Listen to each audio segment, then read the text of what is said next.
or front of house speakers, and that goes out to the audience.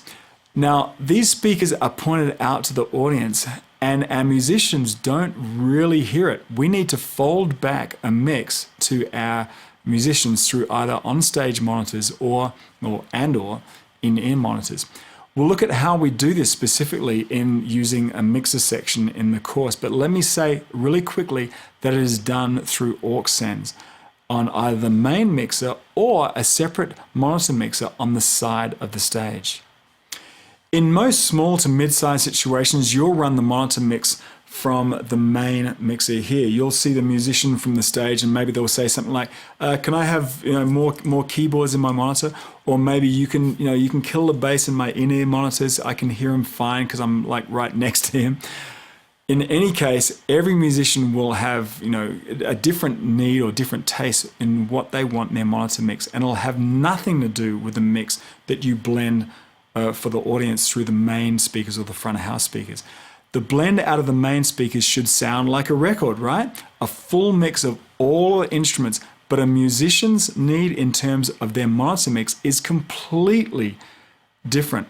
Like, for example, a background vocalist might want to hear the lead vocalist for vocal cues and also pitch, maybe a blend of keys and a little drums for timing.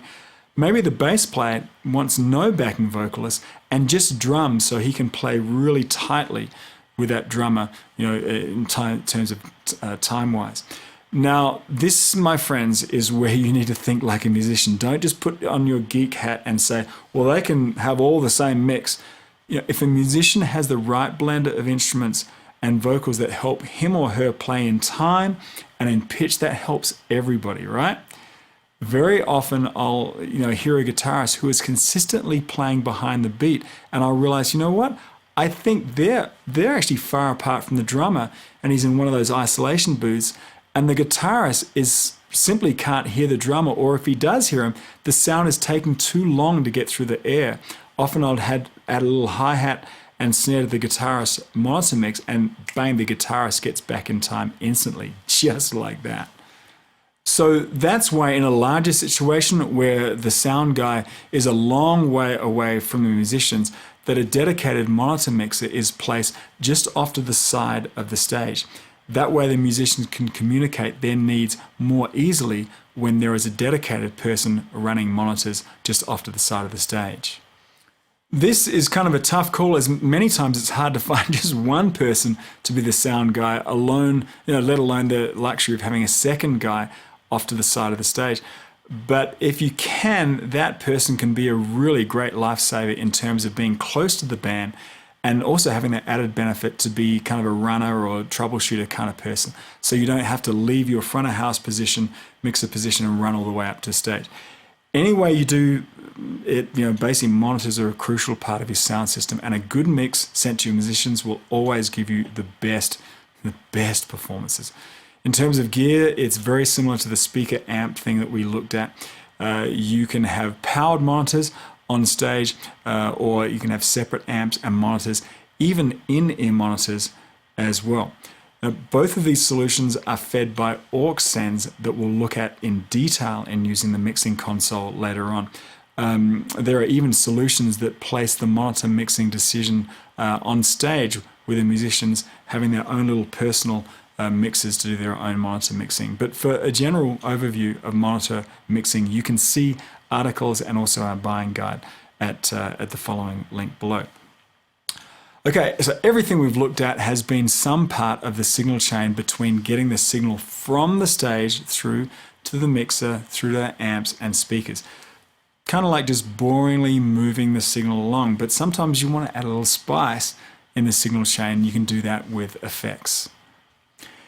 If you have a fancy digital mixer like this guy here, you'll probably have a ton of effects built right in here. Maybe you have a mid-size analog mixer with just a couple of built in, or maybe you have absolutely no effects in your mix and you'll need to add them in the form of a rack full of cool effects that you can hook up to that mixer.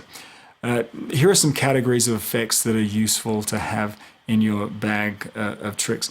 Reverb is a big one. It can take a drum sound that's pretty wimpy and just make it sound really big. Delay is useful for doing the following of your sound. Maybe you can thicken up your sound with just a very short delay, or add some really cool long echoes like that. Compression also is an effect that controls your dynamic range of your sound and make it overall punchier and bring it up above the mix. There are noise gates as well that close down a signal once it falls below a certain threshold. Really great for noisy guitar amps and also isolating drums. You have graphic EQs that slice up your frequency spectrum into 31 bands, so you can boost and cut little notches of your tonal spectrum. Truth is, there are as many effect processors out there as there are spices in a master chef's pantry. But more often than not, and there's so many there, the main few that keep on coming up are reverb, delay, compression, gates, and EQ.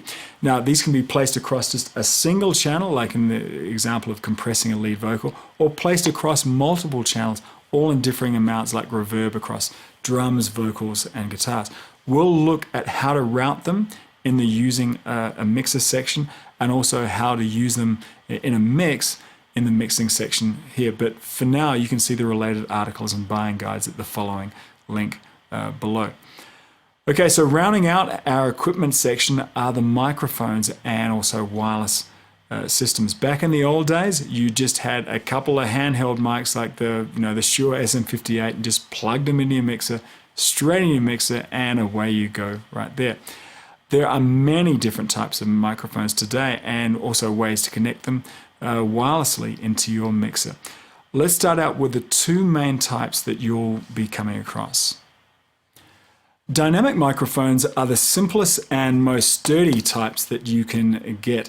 They work really well for environments where there is a high SPL, a high sound pressure level, like a screaming singer, or right next to a snare drum or something like that, or a loud guitar amp. Now, a condenser mic like this guy here is designed a little differently, and they're a little bit more delicate.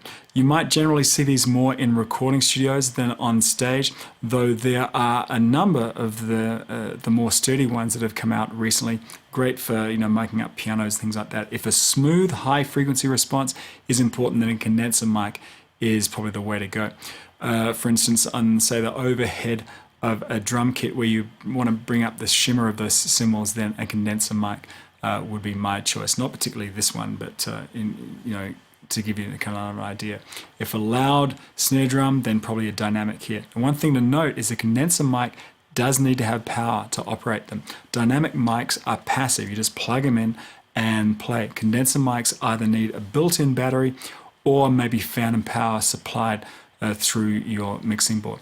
We'll look at mic selection and placement in its own section in the setting up of the stage part of the course soon. I just want to kind of give you a quick look while we're here. There are handheld mics for vocalists, overhead hanging mics for choirs, clip-on lavaliers for people doing speaking engagements, even head-worn ones that are barely visible. All of these mics are engineered for a specific application, and like I said, we'll look at their selection and also placement in the setting up the stage section in a moment. Now, one thing to consider is whether you are going to be going wired or wireless. Some applications lend themselves to wireless, others frankly don't. I mean, there's little to be gained by using wireless mics on a drum kit that doesn't move, doesn't go anywhere. Just plug up some wired microphones and run the cables and you're good to go. But it's another thing with a vocalist who's running all over the stage. Great thing for a wireless system. Wireless systems are somewhat expensive, so you probably don't want to invest in more than you need. And a system consists of a transmitter and a receiver. Normally, a microphone is connected to your snake that goes out to your mixer position here. A wireless mic transmits through the air and is picked up by the receiver, which then is in turn connected through to your mixer. As you want the distance between your transmitter and receiver to be as short as possible, I would normally like to have all my receivers out there on stage. So to keep that line of sight, very short, you normally have a line going out of your mixer, just connect the output of your receiver on stage, and then coming up here just like that wide mic would be, and you're away. If for some reason you don't have a spare line on that snake that goes from the stage here to the mixer, you could place the receiver right here next to your mixer in the the middle of the room. The only downside here is you've increased the distance between your transmitter on stage and your receiver right here, and you might start getting some interference. By the way, the same thing goes with guitars. You can get little belt packs that allow a guitarist to move all around the stage with the receiver being right at his or her amp. This is probably less of a concern to you, as it's kind of generally part of the guitarist's rig. A great use of a wireless system is for a speaker's head worn, or either the head worn or the lavalier mic. That way a speaker, the person who speaks, not a speaker, right? That person speaks and wanders around the stage unencumbered by anything. You see this in church all the time with a pastor preaching a sermon while just wandering all around the stage. Now, I keep mentioning that we'll get into mic selection and placement, as well as all the attributes of a microphone, like things like pickup pattern, controlling feedback, and all that good stuff, in the next section called Setting Up the Stage. But for now, if you need any further articles and also the buying guide, visit the following link. So I guess that's a quick rundown of all the tools of the trade in a sound system. We have inputs, either microphones or instruments going into a mixer through a snake or other cabling method.